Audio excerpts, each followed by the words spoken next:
বিরতির পর স্বাগত। সংক্রান্তির রাতে ভয়াবহ যান দুর্ঘটনা এবং সেই যান দুর্ঘটনায় গুরুতর আহত হয়েছে বেশ কয়েকজন।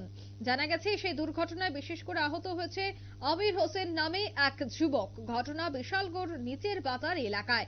দমকল কর্মীদের খবর দিলে তারা তড়িঘড়ি ঘটনাস্থলে উপস্থিত হয়ে আহতকে উদ্ধার করে বিশালগড় হাসপাতালে নিয়ে গেলে সেখান থেকে কর্তব্যরত চিকিৎসকরা রেফার করে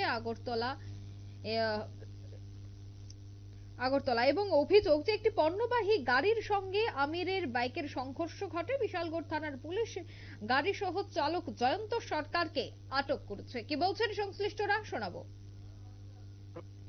ঘটনা হয়েছে নমরবাজার একটা অ্যাক্সিডেন্ট হয়েছে, একটা মানে বাইক অ্যাক্সিডেন্ট হয়েছে। হ্যাঁ, নমরবাজার আমরা গেলাম, ফায়ার সার্ভিস গিয়ে একজনকে উদ্ধার করে আনলাম। এটা কিসের সাথে হয়েছে দুর্ঘটনা? এটা হয়েছে একটা গাড়ির লোকে হয়েছে অ্যাক্সিডেন্ট। গাড়ি আর বাইক। কয়জন আহত হয়েছে? একজন। কি নাম? নাম হইল আমির হোসেন।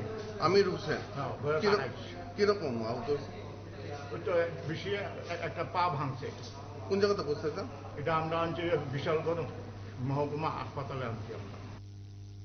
আপনারা শুনলেন দমকল কর্মীদের বক্তব্য। তারা জানাচ্ছেন যে তাদেরকে যখন খবর দেওয়া হয় তখন তারা তড়িঘড়ি দুর্ঘটনাস্থলে উপস্থিত হয় এবং আহতকে উদ্ধার করে হাসপাতালে নিয়ে আসে। বর্তমানে জিবি হাসপাতালে গুরুতর আহত অবস্থায় চিকিৎসাধীন রয়েছেন আমির হোসেন এবং যে ঘাতক বাইক চালক তাকে ইতিমধ্যেই পুলিশ গ্রেফতার করেছে এবং এখন দেখার বিষয় যে তার বিরুদ্ধে কি পদক্ষেপ গ্রহণ করা হয়।